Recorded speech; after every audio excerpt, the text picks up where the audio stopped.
Aujourd'hui, mardi, il reste mercredi, jeudi et vendredi soir, je pars.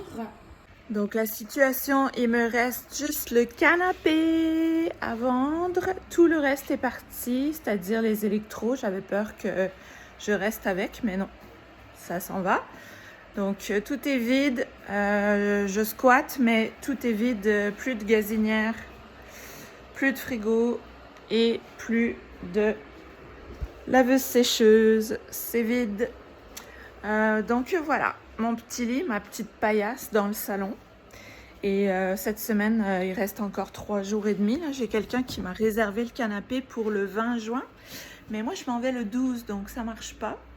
Alors, je suis en train de réfléchir à ça, à ce problème-là. Et comme toujours, je suis sûre qu'il va y arriver de quoi et qu'il reste 3 jours. Donc, dans 3 jours, il sera parti le canapé. Donc voilà, pour ce qui est des déménageurs internationaux, Gallieni devait venir dimanche, le 7, et ils sont venus vendredi, le 5. Donc ils m'ont texté genre à comme 10 heures le matin.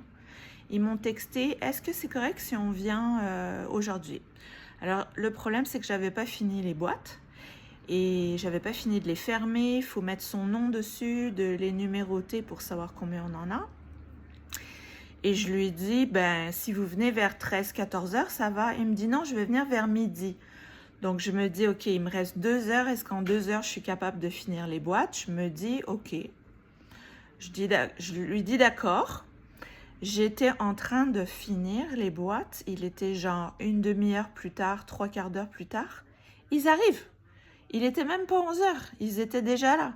Donc, question respect d'horaire, pas vraiment. Alors, ma fille me dit, oui, mais t'aurais pu dire non. Oui, j'aurais pu dire non, mais en même temps, 2 jours de plus avec mes boîtes, ça aurait pas servi à grand-chose. Mais oui, ça aurait servi à grand-chose. Donc, si vous appelle, réfléchissez bien à votre affaire, parce que du coup, il y avait plein de trucs que j'avais mis de côté pour trier et étiqueter et que j'avais pas fait.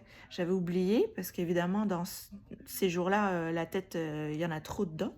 Donc, du coup, il a fallu que je rachète une deuxième valise pour mettre dans la valise les trucs que j'ai oublié d'empaqueter, parce qu'ils sont venus 2 jours trop tôt. Donc ça m'a coûté une valise de plus et ça va me coûter du poids en plus parce que les 2 valises, maintenant au lieu d'une, j'ai 2 valises probablement en surpoids, mais j'ai plus mon pèse-personne pour les peser. Donc, tada, je sais pas combien ça va me coûter chez Air Transat, le surplus de poids de 2 valises. Donc la première valise m'a coûté 85 $ en plus de mon billet. Et la deuxième valise m'a coûté 75 $ en plus de mon billet. Et je suis sûre que je vais avoir du surplus parce qu'elles font plus, à la pesée comme ça, là, au jugé, elles font plus que 23 kilos chacune.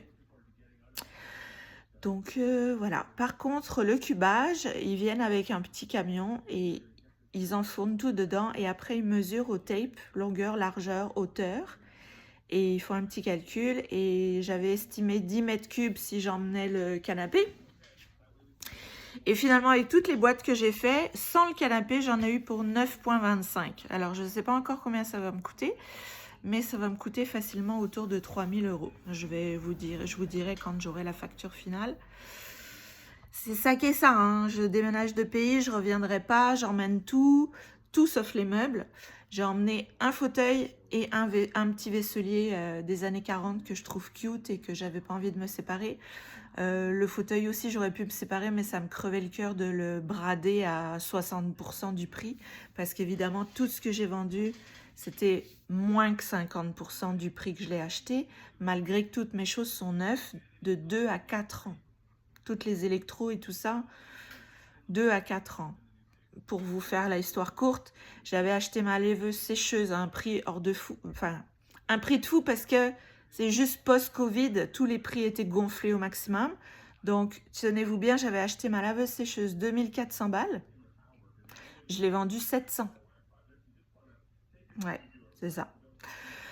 Donc, la pilule, sur certaines choses, elle est dure à passer. Mais bon, c'est ça qu'il faut quand on redémarre. Il faut penser qu'il faut vendre pour racheter de l'autre côté. Alors, peut-être je serais un petit peu plus wise à racheter de l'autre côté. Je rachèterais peut-être pas le haut de gamme, on s'entend. Bien que cette fois, je garderai mes choses pour longtemps, je compte pas redéménager. Mais dans la vie, on sait jamais, donc je vais être un petit peu plus économe de l'autre côté. Je n'achèterai pas des laveuses, une machine à laver hors de prix, une sécheuse, je sais même pas si je vais en acheter une, parce que dans le sud, il fait beau, il y a du vent, ça séchera tout seul, même à l'intérieur. Donc voilà. Donc c'était les petites nouvelles du jour, il me reste 3 jours. Dans les choses à terminer, c'est vendre le sofa. Ma fille veut récupérer 2 commodes, donc c'est louer un U-Haul et faire la petite navette jusqu'à chez elle, lui porter les dernières choses, refaire les valises, finir les valises pour être sûr que cette fois tout est dedans et survivre, manger sans cuisinière, sans frigo. Anyway, donc tout va bien. Bye!